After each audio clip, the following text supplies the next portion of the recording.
बंदो गुरुपद कंज कृपा सिंधु नर रूप हरि महामोह तम पुंज जासु वचन रवि करने कर। धन्य धन्य सद्गुरु सुखद महिमा कही न जाए। जो कुछ कहूँ तुम्हारी कृपा मोते कछु न बसा। बोलिए प्रेम से श्री सद्गुरु महाराज की जय। परमाराध्य सद्गुरु महाराज जी के पावन युगल चरणों में बारंबार नमन। सत्संग प्रेमी महानुभावों, सत्संग प्रेमी महानुभावों, माताओं एवं धर्मशिला बहन, हमारा जो जीवन है वह सत्संग के बिना अधूरा ही रहता है। हम सत्संग के बिना अपने कर्तव्य को भी नहीं जान पाते।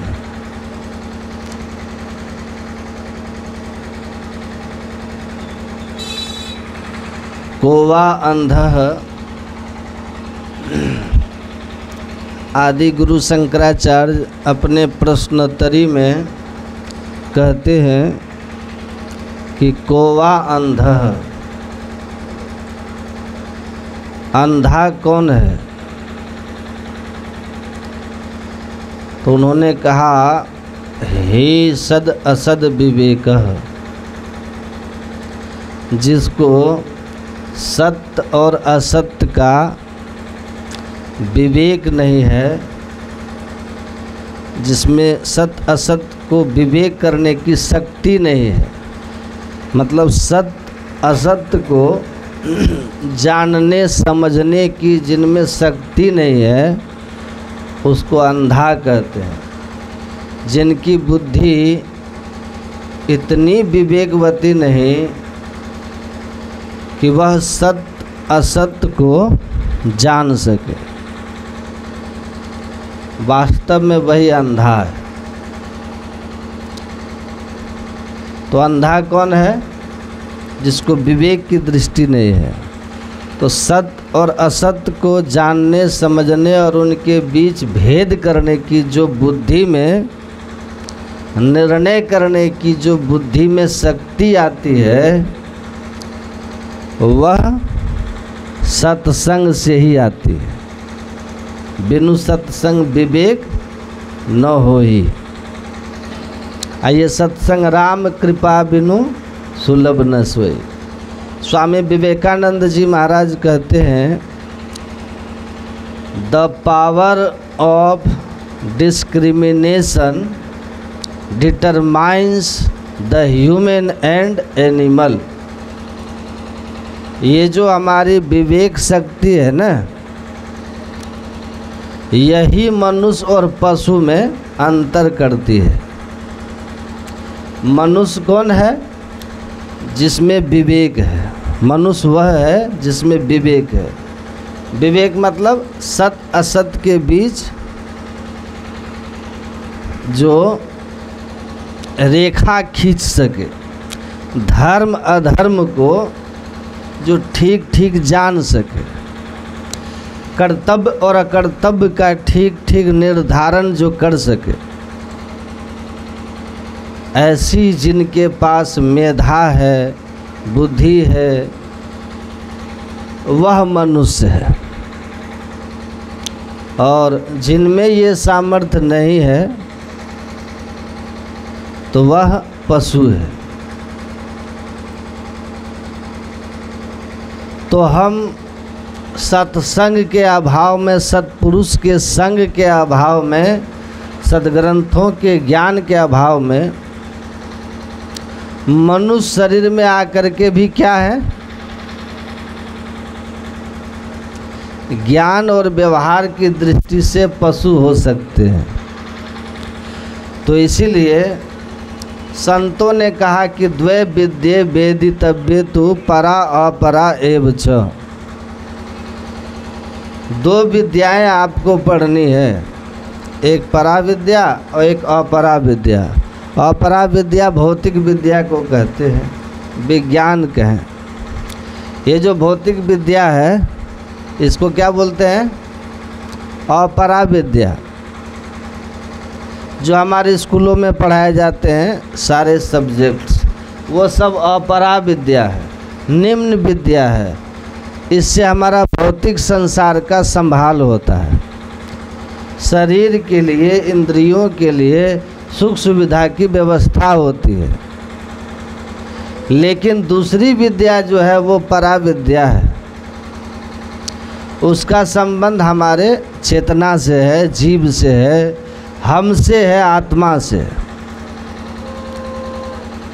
जब तक दोनों विद्या का ज्ञान नहीं होगा तब तक हमारे जीवन में सुख शांति नहीं आएगी। बिना अपरा विद्या के भी आप शांति में जीवन जी सकते हैं। संत कबीर साहब को देखिए, बिना पढ़े लिखे थे, लेकिन उनके पास अध्यात्म विद्या थी, परा विद्या थी, ज्ञान, जिसके कारण उनका जीवन सुखमय था, उनके जीवन में शांति थी।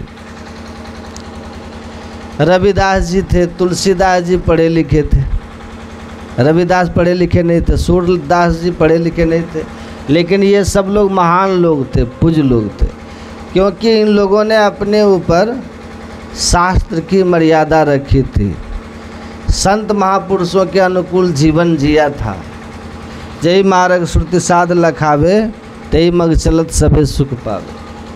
पाइए सुख हरि कृपा, संसार आशा तजी रहे। जनरेटर बंद कीजिए, आप लोग समझ में नहीं आ रहा है, बंद कीजिए जनरेटर। आप लोग जनरेटर यहीं लगा दिए थे, क्या सत्संग कराते हैं आप लोग, समझ में नहीं आता है। बंद करो जनरेटर को, बिना जनरेटर माइके करेंगे प्रवचन। एकदम मुँह पर जनरेटर रख दे, कैसे सत्संग होगा बताइए।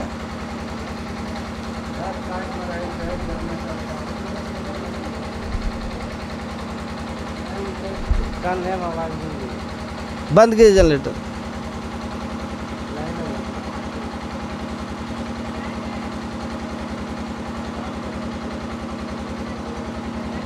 सत्संग को मतलब है, लगता ही नहीं सत्संग हो रहा है, क्या हो रहा है समझ में नहीं आता, कुछ समझ में नहीं आ रहा। क्या सत्संग, झूठों का भूख रहे हैं, फालतू का। बोलिए श्री सद्गुरु।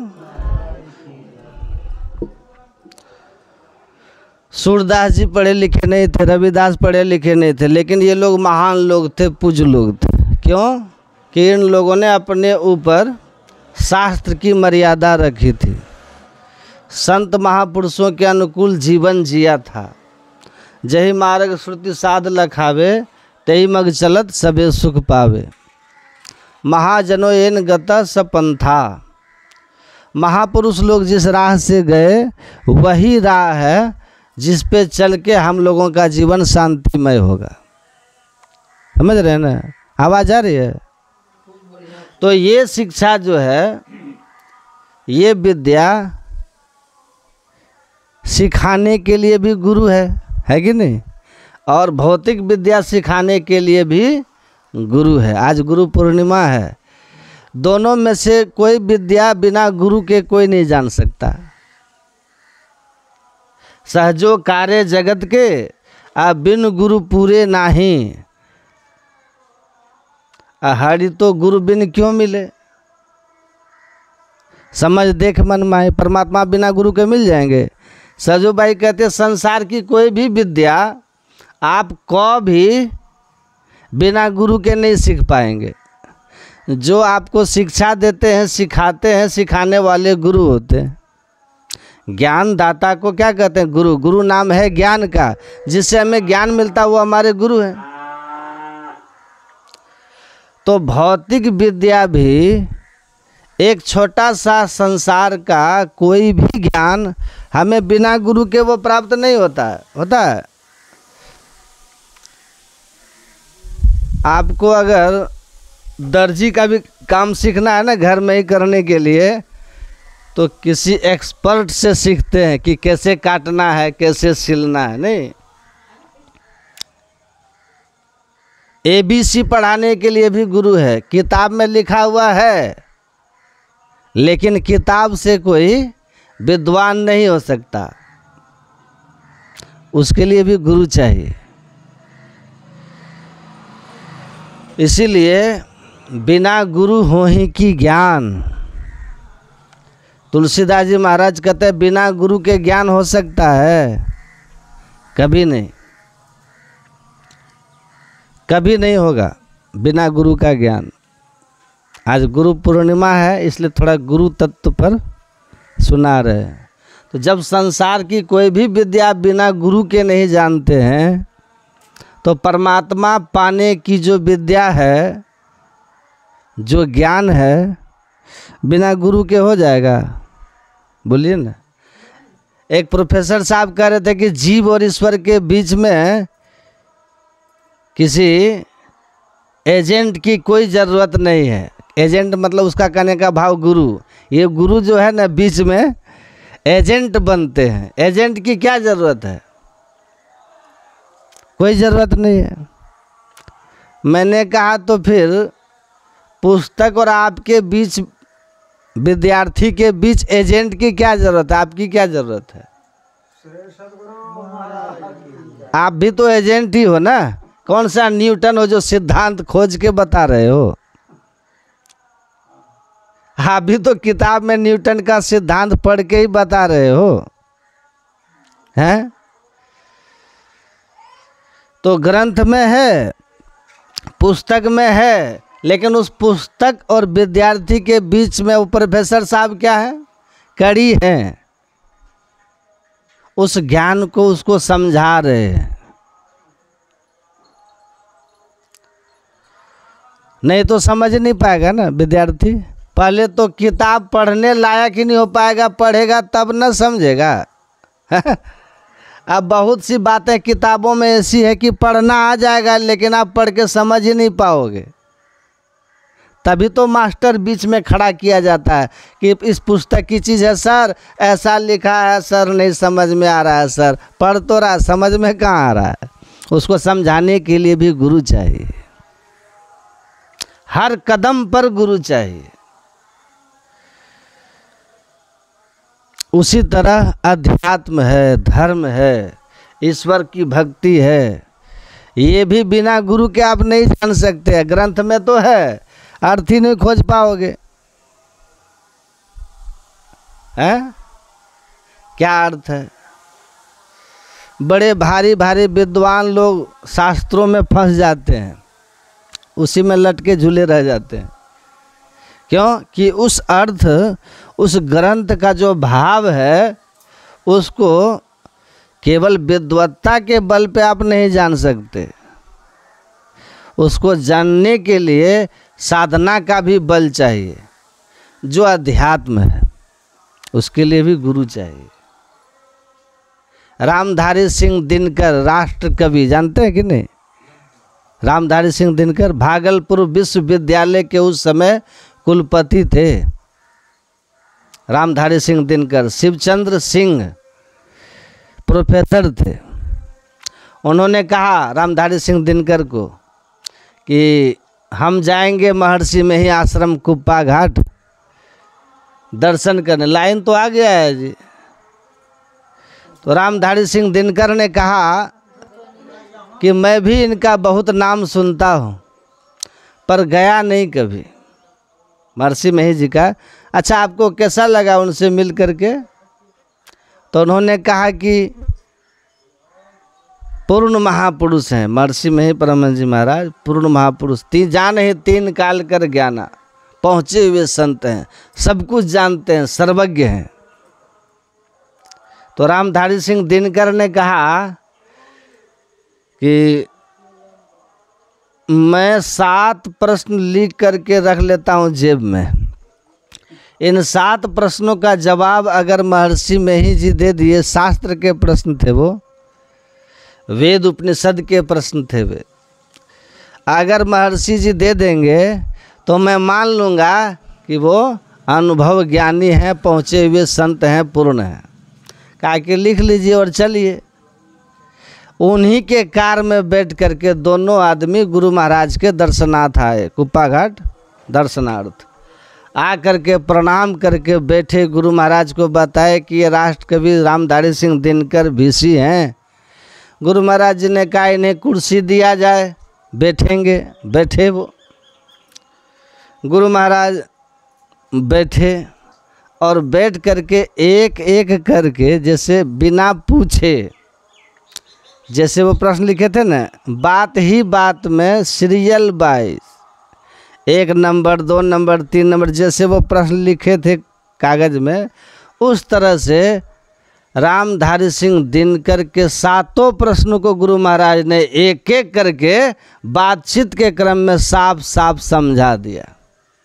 और जैसे प्रश्न बोलते थे गुरु महाराज अर्थ करते थे, रामधारी सिंह दिनकर अपने पड़ोसी का पेड़ दबाते थे कि अरे कमाल हो गया, ये तो 7 प्रश्न बता दिए। तो रामधारी सिंह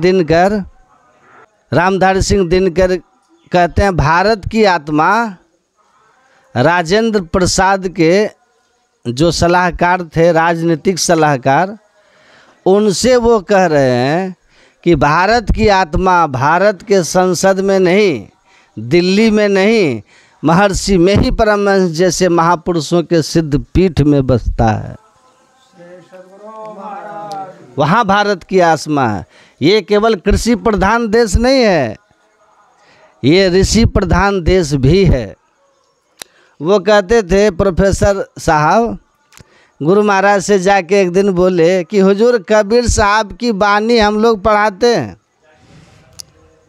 जो लिखा हुआ है पढ़ाते हैं, पढ़ा तो देते हैं हुजूर, लेकिन खुद ही संतुष्ट नहीं हो पाते हैं कि जो अर्थ बताए विद्यार्थी को कि वो सही है। तब गुरु महाराज जी ने कहा कि क्या पढ़ाते हैं? तो कहा यही कबीर साहब की वाणी है, डुबकी मारी समुद्र में निकसा जाए आकाश, गगन मंडल में घर किया हीरा पाया दास। तो गुरु महाराज जी कहते हैं कि क्या नहीं समझते हैं? तो उन्होंने कहा महाराज यही कि डुबकी मारी समुद्र में कोई डुबकी मारेगा तो नीचे न जाएगा कि आकाश में निकल जाएगा? डुबकी मार के लोग नीचे जाते हैं। कबीर साहब कहते निकसा जाए आकाश, और फिर कहते हैं गगन मंडल में घर किया हीरा पाया दास। तो ये गगन मंडल में घर किया, आकाश में कौन घर बनाता है? घर तो धरती पे बनेगा। ऐसा करने पर हीरा पाया दास। तब गुरु महाराज जी ने कहा कि कबीर साहब कौन से समुद्र में डुबकी मारे थे? वो बाहर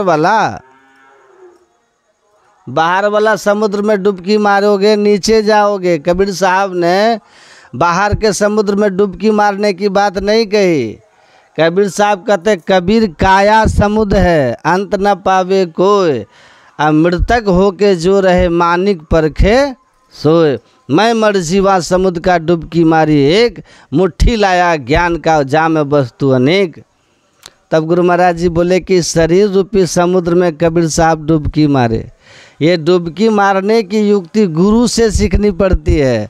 और जब शरीर रूपी समुद्र में डुबकी मारेंगे तो डुबकी मारने के लिए बहिर्मुख से आपको अंतर्मुखी होना होगा। श्री गुरु पदनख मणिगण ज्योति सुमिरत दिव्य दृष्टि ही होती। उघरे विमल बिलोचन ही के मिटहि दोष दुख भव रजनी के, सूझहि राम चरित मनि मानिक गुपुत प्रकट जहाँ जे जेहि खानिक, यथा सुअंजन आज दृग साधक सिद्ध सुजान, कौतुक देखहि शैल बन भूतल भूरी निधान। गुरु महाराज ने कहा अपने अंदर में इस तरह से डुबकी मारनी है। एक मंत्र का जप करके मन को स्थिर करके फिर उस मंत्र से संबंधित इष्ट रूप का ध्यान करके इन 2 क्रियाओं से मन को शुद्ध कर लेते हैं। इनका प्रथम अभ्यास कर श्रुत शुद्ध करना चाहिए। चित्त की शुद्धि होती है, मन की शुद्धि होती है। रजोगुण तमोगुण की जो प्रवृत्तियां हैं जिसके कारण नींद आलस है। माता जी, हे माता सुनिए ना सत्संग, छोड़िए नहीं सब मोह माया हटाइए अभी। अब क्या इस सब के चक्कर में रहते हैं आप? अब यहाँ सुनिए सत्संग, चंचल मत होइए। आप लोग चंचल, हम चंचल हो जाएंगे फिर। अब देखिए हो गया ना डिस्टर्ब। इष्ट रूप का ध्यान करके इन दो क्रियाओं से मन को शुद्ध कर लेते हैं। इनका प्रथम अभ्यास कर शुद्ध करना चाहिए। चित्त की शुद्धि होती है, मन की शुद्धि होती है। रजोगुण तमोगुण की जो प्रवृत्तियां हैं ना जिसके कारण नींद आलस भय मैथुन और काम क्रोध लोभ मोह मद मात्सर्य ईर्ष्या द्वेष, ये सांसारिक वस्तुओं की कामना प्रबल होकर के हमेशा आपको परेशान करते रहता है। इन दोनों प्रवृत्तियों से, इन दोनों गुणों की प्रवृत्तियों से ऊपर उठना होता है। कैसे? इसके लिए गुरु प्रदत्त मंत्र का खूब दृढ़ता से जप करना होता है। अति पावन गुरु मंत्र मन ही मन जाप जपो। सप्त कोटि महामंत्राश्चित विभ्रंशकार का एक एवं महामंत्रो गुरु ऋतक्षरद्वयम्। भगवान शिव कहते हैं 7 करोड़ तरह के मंत्र हैं, भगवान के नाम हैं 7 करोड़, सब चित्त को भ्रमित करने वाले हैं। गुरु प्रदत्त जो मंत्र होता है ना वही मंत्र हमारे लिए कल्याणकारक होता है। भगवान शिव कह रहे हैं जो भगवान का नाम गुरु बता दे, जो मंत्र बता दे, ईश्वरवाचक जिस शब्द को गुरु बता दे उस मंत्र को खूब श्रद्धा से जपना चाहिए। और तब फिर इष्ट के रूप का ध्यान करना चाहिए, उससे संबंधित रूप का ध्यान करना चाहिए। गुरु जिस रूप को बता दे उस रूप का ध्यान करना चाहिए। और इन दो काम को करने से क्या होता है पता है? आपके मन के अंदर में जो आपके चित्त में जन्म जन्मांतर के जो संस्कार हैं राजसी या तामसी, ये दोनों संस्कार शांत हो जाते हैं। नष्ट नहीं होता, शांत हो जाता है। पानी स्थिर हो जाने पर क्या होता है? गंदगी नीचे है ना, आप पानी स्वच्छ हो जाता है तो चेहरा झलकने लगता है।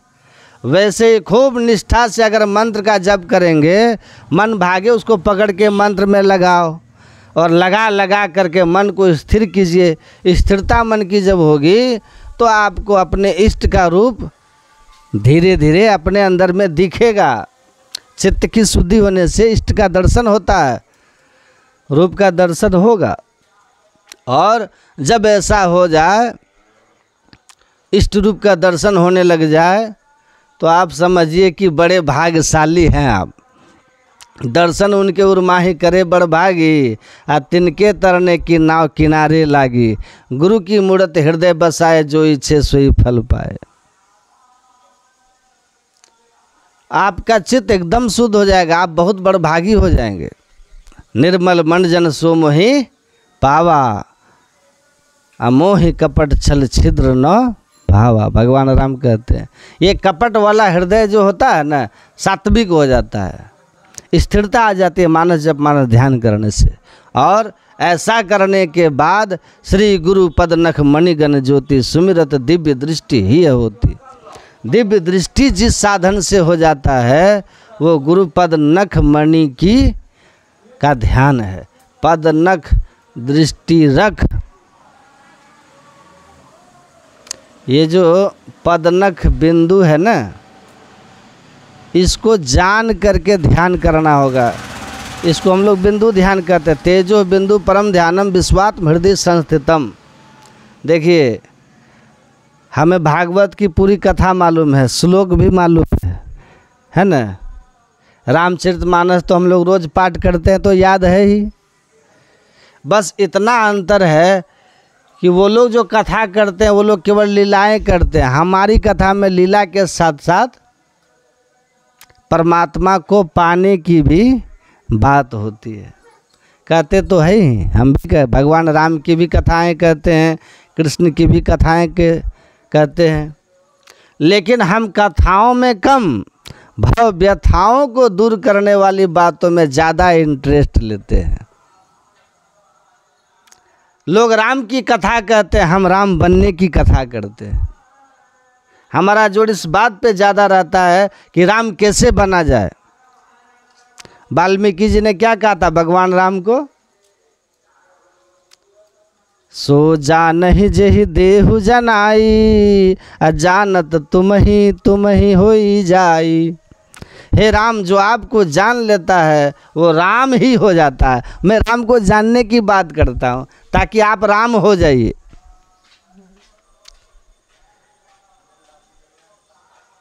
चिदानंद में देह तुम्हारी विगत विकार जान अधिकारी। आपका जो स्वरूप है कैसा है, सच्चित आनंदमय है।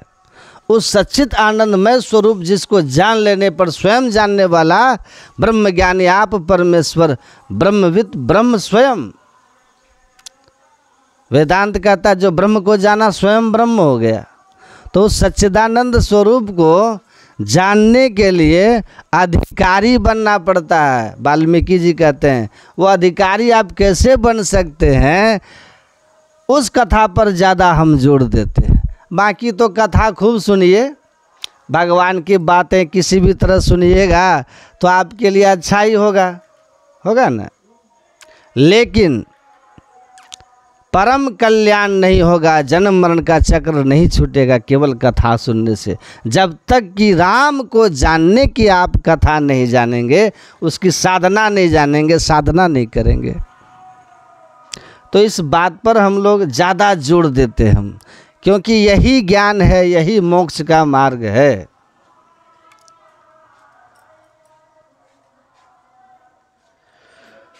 तो किस तरह से हम दिव्य दृष्टि को प्राप्त कर सकते हैं। गोस्वामी जी कहते श्री गुरु पद नख मणिगण ज्योति।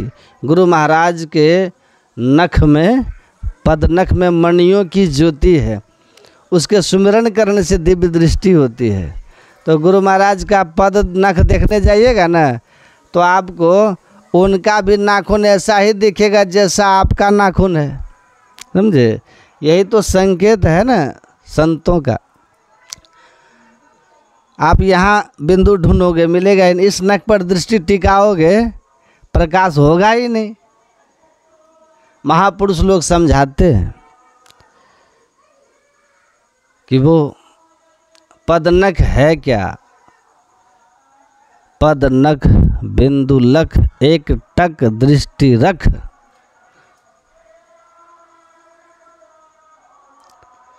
ये हमारे अंदर में प्रकाश मंडल पद तुम्हारे में पड़ा भवकूप में। आप अपने अंदर में परमात्मा के ज्योति रूप का दर्शन करना चाहते हैं, दिव्य दृष्टि प्राप्त करना चाहते हैं, तो आपको बिंदु रूपी नख पर दृष्टि टिकानी होगी। तेजो बिंदु परम ध्यानम विश्वात हृदय संस्थितम, सुषुम्ना में दृष्टि केंद्रित करनी होगी। यही असली भेद है। इड़ा पिंगला ऊपर पहुँचे सुखमंड पाट उघारा, भयाजी हरिरस पी मतवारा। सजूबाई कहती है हरिरस पी के मस्त अगर होना चाहते हैं तो इड़ा पिंगला के ऊपर में पहुँचिए, सुषुम्ना का पाट को खोलिए। ये बाईं आँख और दाईं आँख को इड़ा पिंगला कहते हैं, मध्य में सुषुम्ना है। कल भी मैंने कहा था इस सुषुम्ना में जो दृष्टि को केंद्रित किया ना, त्रिवेणी संगम में डुबकी मार दिया। ओम सीता सीते सरिते यत्र संगमो तत्रा प्लतास्य जीवमुत्पतन्ति ये वे तनवम विसृजन्ति धीरास्ते जना स्वमृतत्वम भजन्ति। ऋग्वेद का ये सूक्त है प्रथम मंडल का, कि शीत अशीत नदियों का जहाँ संगम है, धीर पुरुष वहीं पर डुबकी लगाता है और उसमें डुबकी लगाने के बाद अमृतत्व को प्राप्त करता है। अमृत आप लोग सुनते हैं ना, अमृत मिला आज तक धरती पर किसी को? अमृत अमृत निका कहे सब कोई, आप पिए बिना अमर नहीं कोई। पर मिला किन को? सब अमृत बातन की बात, अमृत है संतन के पास। दरिया अमृत नाम अनंत, जही पी पी अमर भय संत। संत को पता है कि वह अमृत कहाँ है, और इसीलिए कहा सबसे बड़े संत दूसरा नाम है, तीजे 10 अवतार उन्हें प्रणाम है। 10 अवतार भी आए न धरती पर तो संत के शरण में शिक्षा लेने गए हैं, सब गए हैं। भगवान राम और कृष्ण भी गए, गुरु गृह गए पढ़न रघुराई, अल्पकाल विद्या सब आई।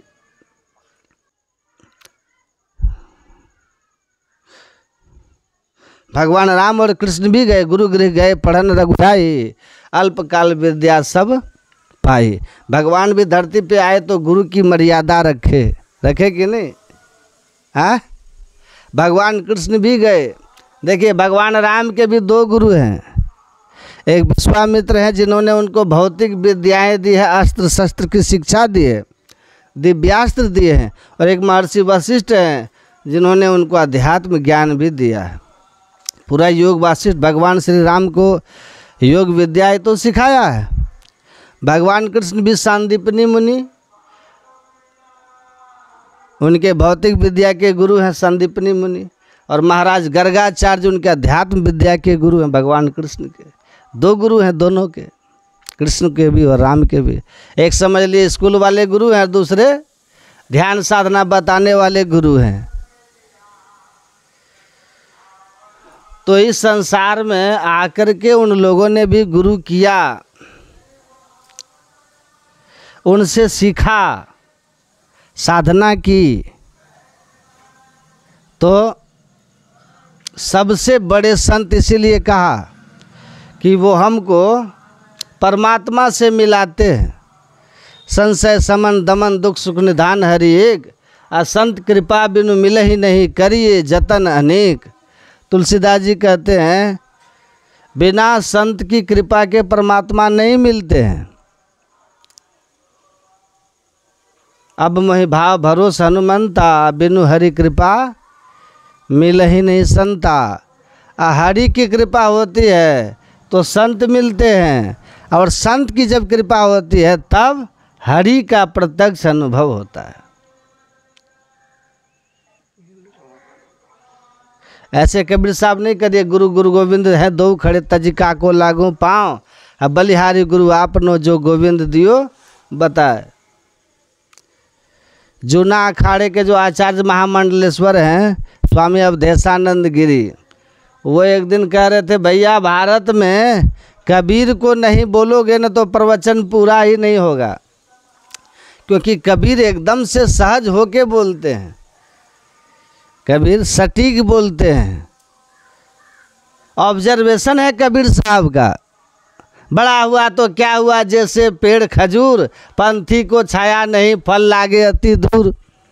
ऐसी सोच किनके पास है बताइए तो? ऐसा सटीक उदाहरण किनके पास है कि बड़ा हुआ तो क्या हुआ जैसे पेड़ खजूर? तुम खूब अमीर आदमी है, खूब ज्ञानी आदमी है, पर समाज के लिए तुम कुछ भी नहीं है, तो तुम सामाजिक प्राणी ही नहीं है।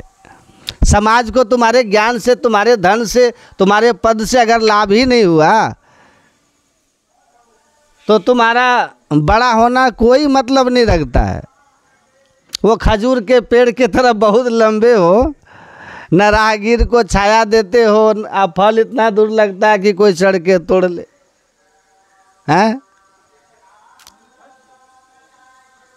तो संत की कृपा के बिना नहीं मिलता है। इसीलिए बड़ी महिमा है संत सदगुरु की। बिना गुरु के आप ये जान ही नहीं पाइएगा कहाँ दृष्टि टिकानी है आपको। ये भेद किसी को पता नहीं। बिन दया संतन की मैं ही जानना, इस राह को हुआ नहीं होता नहीं वह होनहारा है नहीं। आ गुरु कृपा होए भाई होए दुख नाश हो। जगत गुरु शंकराचार्य के एक शिष्य थे, सनंदन नाम था उनका। 3 शिष्य बड़े ज्ञानी हुए उनके। सुरेश्वराचार्य जी थे, तोटकाचार्य थे, तो मंडन मिश्र जिनको कहते थे उनका नाम सुरेश्वराचार्य पड़ा था। और भी शिष्य थे, सब बड़े पढ़े लिखे, बड़े विद्वान। और उनको शंकराचार्य जी अद्वैत वेदांत पढ़ाते थे। सब शिष्यों को बैठा करके अलकनंदा नदी के तट पर सब शिष्य को पढ़ा रहे हैं। अलकनंदा का जल इतना ठंडा है ना, बद्रिकाश्रम से होके से जो आती है, आप उसमें 25-30 सेकेंड अगर 2 बार डुबकी मारेंगे ना तो समझिए हॉस्पिटल तो चले ही जाएगा, इतना ठंडा है। इतना लगता है जैसे बर्फ ही बिल्कुल पिघला और देह पे कोई डाल दिया, इतना ठंडा। अलकनंदा के दूसरे तट पर उनका शिष्य था सनंदन, जो था लकड़ी चुन रहा था नदी के उस पार, गंगा के उस पार। भोजन बनाने का काम था उनका, भोजन बनाता था। और इधर सारे शिष्य लोग आ गए पढ़ने के लिए वेदांत। आदि गुरु शंकराचार्य से शिष्यों ने कहा कि गुरुदेव पढ़ाया जाए। उन्होंने कहा सनंदन उधर है, उसको थोड़ा आने दो, लकड़ी बांध लिया है, अब आ जाएगा। नदी के दूसरे तरफ थे, लेकिन दूसरे तरफ आश्रम के सामने ही थे वो, समझे। पर वहाँ जाने के लिए लगभग 1 किलोमीटर आगे जा कर के, है ना, और तब एक छोटा सा पुलिया था जिसको पार करके दूसरी ओर जाते थे। छोटी पहाड़ी नदी देखे है ना, छोटी। तो कहा सनंदन को आ जाने दो, लकड़ी चुन लिया है। ये सारे शिष्य कहने लगे एकदम अनपढ़ है, कुछ नहीं जानता है, उसको संस्कृत ठीक से समझ में नहीं आती है, आप उसका किस लिए इंतजार कर रहे हैं गुरुदेव। देखिए शंकराचार्य जी ने जोर से चिल्लाया सनंदन, समझे। और उसको लगा कि गुरुजी को कोई ज़रूरी काम पड़ गया है, इसीलिए इस तरह कभी नहीं चिल्ला के बुलाए, आज जोर से चिल्ला रहे हैं, क्या बात है। और गुरु भक्ति, गुरु की सेवा का उसके अंदर जो प्रेम विह्वलता थी ना उसके अंदर, और समर्पण जो था, उसको ख्याल ही नहीं रहा कि सामने में नदी है और अथाह नदी है, ख्याल ही नहीं रहा। अगर कूदे तो वहाँ पाट छोटी नहीं है, वहाँ जंप करके नहीं निकल सकते आप, चौड़ी पाट है थोड़ी। उसको ख्याल ही नहीं रहा कि इसी में हम डूब जाएंगे। गुरु महाराज के उस पुकार पर सनंदन कूद गया, समझे, नदी में कूद गया कि जल्दी पहुंच जाएंगे। ध्यान ही नहीं रहा नदी का उसको कि नदी है सामने। कूद गया नदी में सनंदन, दौड़ गया नदी में। जब नदी में कूदा ना तो जहाँ जहाँ पैर रखा वहाँ वहाँ मजबूत कमल का फूल प्रकट हो गया, और उस फूल पर उसका पैर एकदम धरती पर चलने जैसा चलता हुआ दौड़ता हुआ नदी को पार करके इस तरफ आ गया। आ करके शंकराचार्य जी के सामने सारे शिष्य आश्चर्यचकित हो गए, आश्चर्यचकित हो गए गुरु की लीला देखकर, सनंदन की गुरु भक्ति देखकर। शंकराचार्य जी महाराज ने उसको गले से लगा लिया और उसके पैर के नीचे जो कमल का फूल आया था ना उसका नाम पड़ गया पाद पद्माचार्य। और वो इतना ज्ञानी हो गया, शंकराचार्य जी उसको गले से लगाए और उससे पूछा कस्तवम, कौन है तुम। का न हम मनुष्यो न देव यक्षो न ब्राह्मण क्षत्रिय न वैश्य शूद्रो ब्रह्मचारी न गृही वनस्तो न भिक्षुर न चाहम निज बोध रूप निज बोध रूप निज बोध रूप। मैं न ब्राह्मण हूँ न क्षत्रिय हूँ न वैश्य हूँ न शूद्र हूँ न मनुष्य हूँ न गंधर्व हूँ न यक्ष हूँ न देवता हूँ न ब्रह्मचारी हूँ न गृहस्थ हूँ न वानप्रस्थी हूँ न सन्यासी हूँ। मैं शुद्ध बुद्ध आत्मा हूँ, शुद्ध बुद्ध आत्मा हूँ, शुद्ध बुद्ध आत्मा हूँ, मैं ईश्वर हूँ, अहम ब्रह्मास्मि। ऐसा ज्ञान उसके अंदर से निकलना शुरू हो गया। जो एक अक्षर संस्कृत नहीं जानता था वो आत्मज्ञान की बात संस्कृत में बोलना शुरू कर दिया। ये महिमा गुरु की कृपा की। गुरु अर्जुन देव भोजन बनाते थे, कुछ नहीं जानते थे, उनका काम था भोजन बनाना, बर्तन धोना। जो गुरु महाराज के बगल में बैठ करके प्रवचन सुनते थे गुरु अर्जुन देव। तो कहा कि तुमको तो जीवन में क्या मिलेगा जी, तुम बैठ करके दिन भर बर्तन रगड़ते रहते हो, कहा मैं गुरु महाराज का भोजन बनाता हूँ, उनके बर्तन में भोजन बनाते समय जो कालिक लगता है उसको मैं रगड़ रगड़ के धोता हूँ। मुझे विश्वास है कि मैं बर्तन की कालिक, गुरु महाराज के बर्तन का गंदगी साफ करता हूँ, गुरु महाराज मेरे हृदय की गंदगी साफ करते हैं। गुरु अर्जुन देव 5वें गुरु के रूप में गद्दी पर बैठे और बड़े बड़े विद्वान लोग हवा में उड़ गए।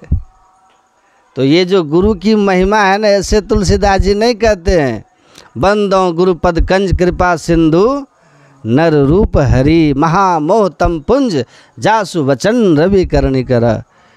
कहते हैं कि गुरुपद कंज कृपा सिंधु, आप कृपा के सिंधु हैं, और नर रूप में गुरु क्या है? हरि है। नर रूप में हरि है गुरु। गुरु को मानुष जानते सो नर कहिए अंध, वो परमात्मा ही सगुण साकार विग्रह संत सदगुरु होते हैं। भगवान कृष्ण ने उद्धव से क्या कहा? मेरे 2 अवतार हैं उद्धव, एक विशेष एक नित्य। विशेष अवतार मैं अभी हूँ। जो लोग धर्म के नियमों पर नहीं चलता है उनका मैं आकर के संहार कर देता हूँ, अधर्म की स्थापना करता हूँ। लेकिन जो मेरा नित्य अवतार है उद्धव, वो संत के रूप में है। जैसे सूर्यदेव आकाश में प्रकट होते हैं तो प्रत्येक प्राणी के आँखों में देखने की शक्ति प्रदान करते हैं, वैसे ही मेरा जो संत अवतार है वो जीवों के अंदर ज्ञान दृष्टि उत्पन्न करने का काम करता है और उसको धर्म अधर्म को साफ साफ देखने की योग्यता देता है। संत मेरा नित्य अवतार है। इसलिए गुरु महाराज कहते हैं जीव हित आप ही आवे, सूरत को आई तारा है। जीव के कल्याण के लिए स्वयं परमात्मा ही सदगुरु बन के आते हैं। तो सदगुरु की बड़ी महिमा है, गुरु की बड़ी महिमा है। तुलसीदास जी नर रूप में हरि कह करके कहते हैं कि बंदो गुरुपद पदुम परागा सुरुचि सुभाष सरस अनुरागा। आपके चरण कमलों की, आपके पद धूल की वंदना करता हूँ। पहले गुरु की वंदना, आप उनके चरण धूली की वंदना करते। कहते हैं चरण धूली भी गुरु की सुंदर रुचि उत्पन्न करने वाला, ईश्वर की भक्ति जगाने वाला, उत्तम संस्कार जगाने वाला सदगुरु की। गुरु महाराज कहते हैं चरण रज 3 तरह का होता है। एक मिट्टी रूप होता है, मिट्टी रूप चरण रज, जिस पे कदम संत के पड़े उस चरण रज में उनकी शक्ति रहती है। जो चीज़ उनमें स्पर्श किया उसकी योगिक शक्ति उसमें प्रविष्ट हो जाती है। जो जिस संस्कार का होता है ना, उसके शरीर से वैसे ही आभा निकलती है। वो जहाँ बैठेगा वैसा ही आभा फैला देगा। रजोगुणी आदमी के पास बैठिएगा ना, मन आपका भी चंचल हो जाएगा। तमोगुणी आदमी के पास बैठिएगा, आप तमोगुण में आ जाइएगा। ड्राइवर गाड़ी चलाता है ना, आगे वाले को कहेगा जग के रहिए नहीं तो हमको भी नींद आने लगेगी। क्यों? वो सोते हुए आदमी का जो प्रभाव है ना, वो बगल वाले पर पड़ जाता है, निश्चित पड़ता है। इसीलिए जो जिस स्थिति में है वैसा प्रभाव डाल देगा। सतोगुणी आदमी के साथ में रहिएगा, सात्विक प्रभाव पड़ जाएगा। संत जो होते हैं उनके शरीर से परम सात्विक आभा निकलती है, क्योंकि गुणातीता अवस्था में रहते हैं। उस आभा में जो आएगा तो पाप राशि नसाइए, आपके अंदर के मानसिक चंचलता को ख़त्म करेगा। कुप्रवृत्ति और गलत सोच आपकी ठीक हो जाएगी, विचार सही हो जाएगा, क्योंकि आप उनके अभाव में है ना, जो सात्विक आभा के साथ फैला रहे हैं उनके अभाव में है। तो चरण रज मिट्टी भी उनका प्रणाम करते हैं, मस्तक से लगाते हैं, वो भी आपके लिए बहुत काम का होगा। हमको एक आदमी सुना रहे थे कि बाबा हमारे बच्चे को भूत लगता था, बहुत हम इधर उधर दिखाए, ठीक नहीं हो रहा था। तो गुफा में गए, गुरु महाराज जहाँ बैठ के ध्यान करके ज्ञान प्राप्त किए थे, वहाँ की मिट्टी ले जा करके अपने बच्चे को चटा दिए ना, उसके बाद आज तक भूत उसके पास नहीं आया। सोचिए, उसमें शक्ति घुस गई ना, जहाँ बैठ करके साधना किए थे। नारद जी कामजयी कैसे हो गए थे? नारद जी जिस गुफा में बैठ करके जहाँ भगवान शंकर साधना किए थे ना, तब शिव तीसर नयन उघारा चितवत काम भयो जरी छारा, जहाँ भगवान शंकर ने कामदेव को भस्म किया था वहीं नारद जी बैठ के साधना कर रहे थे। इसीलिए वहाँ काम जब पराजित हो गया था और भगवान शिव ने अपनी तीसरी शक्ति का उन्मेष किया था, तीसरे नेत्र का, इसलिए वो जगह इतना सात्विक था कि नारद जी वहाँ बैठे तो उस जगह के प्रभाव में वो कामदेव को पराजित कर दिए। लेकिन वहाँ से जब बाहर निकले तो अहंकार भी हो गया और आगे की कहानी आप लोग जानते ही हैं कि विवाह की इच्छा हो गई और फिर बंदर का मुंह मिला। फिर भगवान राम को, भगवान विष्णु को उन्होंने श्राप भी दिया और भगवान राम का अवतार हुआ। तो आभा मंडल का बहुत प्रभाव पड़ता है। तो मिट्टी रूप होता है एक, अब वो आपके शरीर पे लगता है, स्थूल शरीर पर। लेकिन दूसरा चरण रज जो है वो कहते हैं वो मुस्कान युक्त। जब आप अपने इष्ट का ध्यान, गुरु रूप का ध्यान अपने अंदर में करते हैं तो उनके गुरुमुख का दर्शन करने से वो रूप का जो आभा है वो आपके मन पे लगता है और वो आपके मन को शुद्ध करता है। इसीलिए वीतराग पुरुष का ध्यान करने के लिए सबसे उत्तम इष्ट कौन है? योग शास्त्र में महर्षि पतंजलि ने लिखा है वीतराग पुरुष। उस महापुरुष का ध्यान इष्ट रूप में करना सबसे श्रेष्ठ होता है जो नर रूप में आए हों और सट विकार जित अनग अकामा अचल अकिंचन सुचि सुख धामा, जो समस्त विकारों से मुक्त हो गए हों, संसार की आसक्ति से परे हो गए हों, परमात्मा में जो प्रतिष्ठित हो गए हों, ऐसे वीतराग संत का ध्यान करना सर्वश्रेष्ठ ध्यान होता है। ये जल्दी आपके चित्त पे असर करता है। तो कहा उसके रूप का दर्शन से आपके मन में शुद्धि आ जाती है। और तीसरा जो है वो आभा रूप, वह चरण रज से के ध्यान करने से, बिंदु ध्यान करने से दिव्य दृष्टि खुल जाती है, जिससे वो जो अंतर ज्योति, ब्रह्म ज्योति अपने अंदर में दिखती है, ये भी उनकी दिव्य आभा है। तो इस तरह से हम लोगों को ठीक ठीक ज्ञान समझना चाहिए, है ना, और समझ समझ के करना चाहिए। खाली समझ के रह नहीं जाना चाहिए, तो दिव्य दृष्टि खुल जाएगी, दिव्य दृष्टि खुल जाएगी। बिना गुरु कृपा पाए नहीं जीवन उधारा, ये जान लीजिए। तो बिना बीच वाला का काम होगा नहीं। कौन ही सीख पाएंगे बिना गुरु के? ध्यान सीख पाइएगा बिना गुरु का? तो बिना गुरु के कहाँ ध्यान लगाना है, सुषुम्ना कहाँ है, बहुत लोग भ्रमित रहते हैं, बहुत लोग भ्रमित रहते हैं। किताब पढ़ पढ़ के कई लोग मिलते हैं, महाराज जी यहाँ ध्यान लगाते हैं, महाराज जी यहाँ ध्यान लगाते हैं। अरे तुम किताब पढ़ के ही जान जाता तो प्रोफेसर टीचर की बहाली क्यों हो रही है? किताब में तो लिखा हुआ है ये सब अपने से जान जाओगे क्या? अपने से नहीं जान पाओगे। गुरु चाहिए समझाने के लिए भी। अध्यात्म में भी गुरु चाहिए, संसार में भी गुरु चाहिए। आध्यात्मिक गुरु कैसा होना चाहिए? गांधी जी ने लिखा भौतिक विद्या सिखाने वाला स्कूल का गुरु जो होता है, कॉलेज का, ये अगर केवल ज्ञान है अपने विषय का उनको, तो आपको पढ़ा करके आपको विद्वान बना देंगे, समझ रहे हैं, क्योंकि उसमें केवल बुद्धि का काम है। लेकिन अध्यात्म का जो गुरु हो, अगर आपका सदाचारी नहीं होगा, आचरणवान नहीं होगा, तो फिर आपको कुछ भी नहीं दे सकता है। क्योंकि अध्यात्म पुस्तकीय ज्ञान नहीं है, अध्यात्म अनुभव होता है, जो गुरु शिष्य के अंदर दीक्षा में ट्रांसफर्म करता है, भेजता है, ट्रांसफ़र करता है। इसीलिए आचरणवान होना चाहिए आध्यात्मिक गुरु। गुरु महाराज भी कहते हैं जिस गुरु में आचरण नहीं है, सदाचार नहीं है, वो गुरु नहीं, गरु है, गाय भैंस है।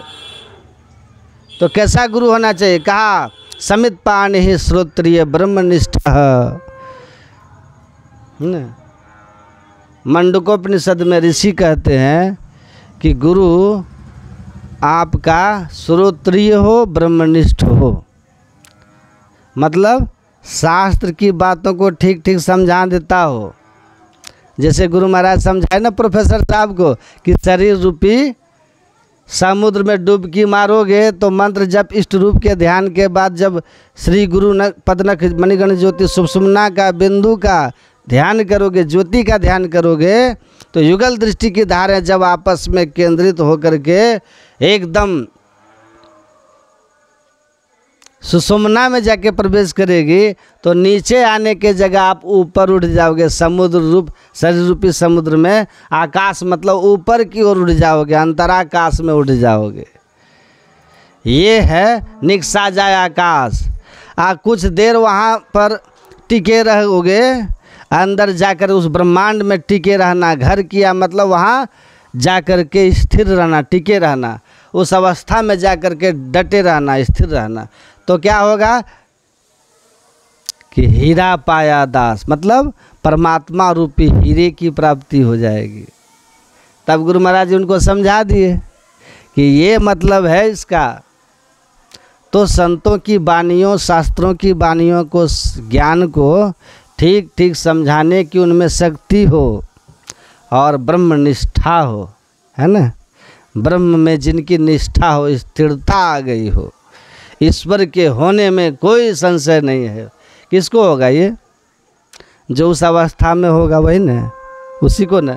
बुद्धि इतनी परिमार्जित अवस्था में, तो जिसके जीवन में सत्संग और ध्यान होगा ना, अध्यात्म की पूंजी अर्जित किया होगा ना, वह मरते समय पछताता नहीं है।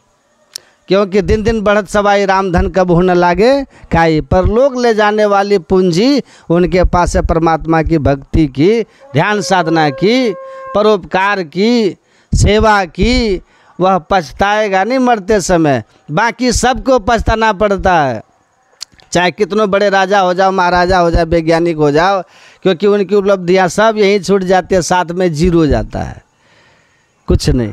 तो पश्चाताप केवल वही नहीं करता जिसके पास में अध्यात्म की पूंजी है, परा विद्या है। इसलिए ऋषि कहते थे अपरा और परा दो तरह की विद्या है, दोनों जिसके जीवन में है उसका जीवन सुखमय हो जाता है, आनंदमय होता है, उसका लोक और परलोक दोनों जय जयकार होता है। तो आपको भी पछताना नहीं पड़े। संत लोग यही समझाए कि आप सब कुछ बनिए लेकिन परमात्मा को भूलना नहीं है। परमात्मा का भजन ध्यान कीजिए, सत्संग कीजिए, और इसके लिए गुरु महाराज के शरण में जाके सदयुक्ति लीजिए। कोई भी काम बिना गुरु के नहीं होता। गुरु कोई पैसा नहीं मांगते आपसे, है ना। स्कूल वाले गुरु तो ट्यूशन फीस मांगते हैं, या अध्यात्म वाले गुरु पैसा भी नहीं मांगते, कहते हैं सीख लो, क्योंकि उनका जन्म ही इसलिए हुआ। संत सहहि दुख पर हित लागी, संत बिटप सड़ता गिरिधरनी, पर हित हेतु सबन के करनी। संतों का काम ही है, देखिए, नदी और पहाड़ और वृक्ष, है ना, और संत, ये संसार में दूसरों के हित के लिए ही होते हैं। उनका तन मन धन और ज्ञान सब परोपकार के लिए ही होता है, परहित के लिए होता है। तो परहित के लिए वो संसार में घूम घूम कर उपदेश करते हैं। कहते हैं ले लो रे कोई राम का प्याला, संत लुटावे गली गली। गली गली में लुटाते हैं, राम का प्याला ले लो, आपका भला हो जाएगा, है ना, कल्याण होगा और अंत में पछताना नहीं पड़ेगा, जीवन में अफसोस नहीं होगा, और बड़ा शांतिमय, इस लोक में भी बड़ा शांतिमय जीवन जियोगे और अंत भी शांतिमय हो जाएगा, परलोक भी शांतिमय होगा। गुरु महाराज की बड़ी कृपा हुई, महदी कृपा है कि चलते चलते कलकत्ता से यहाँ आने का अवसर मिला। डीलर साहब की धर्मपत्नी, क्या नाम है आपका, हम जानते भी नहीं, मंजू देवी जी, इनके फ़ोन से मैं मैं आ गया, अवसर मिल गया आप लोग के बीच आने का और इस ज्ञान को सुनाने का। तो ठीक ठीक अध्यात्म विद्या को सीखिए, घर का काम भी कीजिए और ध्यान साधना भी कीजिए, है ना। सदाचार में रहिए, खान पान पवित्र रखिए, मेल जोल रखिए, बड़ों का आदर मान करना सीखिए, है कि नहीं। बड़े सौभाग्यशाली वो लोग होते हैं जिस घर में बूढ़े बुजुर्ग होते हैं, फ्री में अपने 50 साल 60 साल 70 साल का अनुभव बांटते हैं, नहीं बांटते। उन अनुभवों का लाभ लीजिए, उनकी सेवा करके अपना सौभाग्य संवारिए, है ना। देखिए चले गए ना, हम भी जाएंगे, वो भी सुखमय होगा, शांतिमय होगा, आप और लोग भी आपका उत्तम हो जाएगा, श्रेष्ठ होगा और अंततः गुरु की कृपा से ईश्वर भी मिल जाएंगे, मुक्ति मिल जाएगी, जीवन धन धन हो जाएगा। तो इतना ही कह करके और आप सब लोग जो सत्संग में आए सबके लिए प्रार्थना, आप लोग के लिए भी प्रार्थना करता हूँ। लेकिन त्रिकाल संध्या ब्रह्म मुहूर्त में स्नान के बाद और सायंकाल में ध्यान कीजिएगा और चलते फिरते भी गुरु मंत्र का जप करके अपनी प्रोटेक्शन कर सकते हैं, अपने मन का प्रोटेक्शन कर सकते हैं। और गुरु महाराज कहते ऐसा करते रहोगे ना तो तुम्हें छेड़ेगा न काल, बचे रहिएगा, बचे रहिएगा। तो सब कुछ है गुरु महाराज की कृपा से, सारी व्यवस्था है। मेरी गुरु महाराज से प्रार्थना है कि ध्यान कीजिए तो शांति मिलेगी, ध्यान कीजिएगा ना, और ध्यान में अगर सिमटा होकर उर्दुगति हो जाएगी तो माया के आवरण भेदन हो जाएगा और अनुभव कर लोगे yes God exist, do exist, भगवान हैं और अवश्य हैं। ये ध्यान कीजिएगा तब होगा, क्योंकि शांति स्वरूप सर्वेश्वर जानो, शब्दातीत के ही शब्द बखानो। शांति स्वरूप परमात्मा है, उस शांति स्वरूप परमात्मा का जब आप ध्यान के माध्यम से मंत्र जप, रूप ध्यान, ज्योति और नाद योग के माध्यम से भक्ति कीजिएगा तो आप सुख शांति और आनंद को प्राप्त कीजिएगा और एक दिन ईश्वर को भी प्राप्त करके हमेशा के लिए दुख से मुक्त हो जाइएगा। तो गुरु महाराज से मेरी प्रार्थना है कि आप लोगों का जो घर है, आपके लिए, आप लोग के लिए आपस में सुख शांति प्रेम का हेतु बने। यहाँ आपको सुख मिले, शांति मिले, आनंद मिले, भजन साधन भक्ति मैं आप लोग का जीवन हो और आप सभी लोगों का जीवन सुख में, शांति में, आनंदमय हो। आप लोग बहुत शांति से मेरी बात को सुने, इसके लिए धन्यवाद। मंगलमय जीवन आप लोग का हो। श्री सद्गुरु।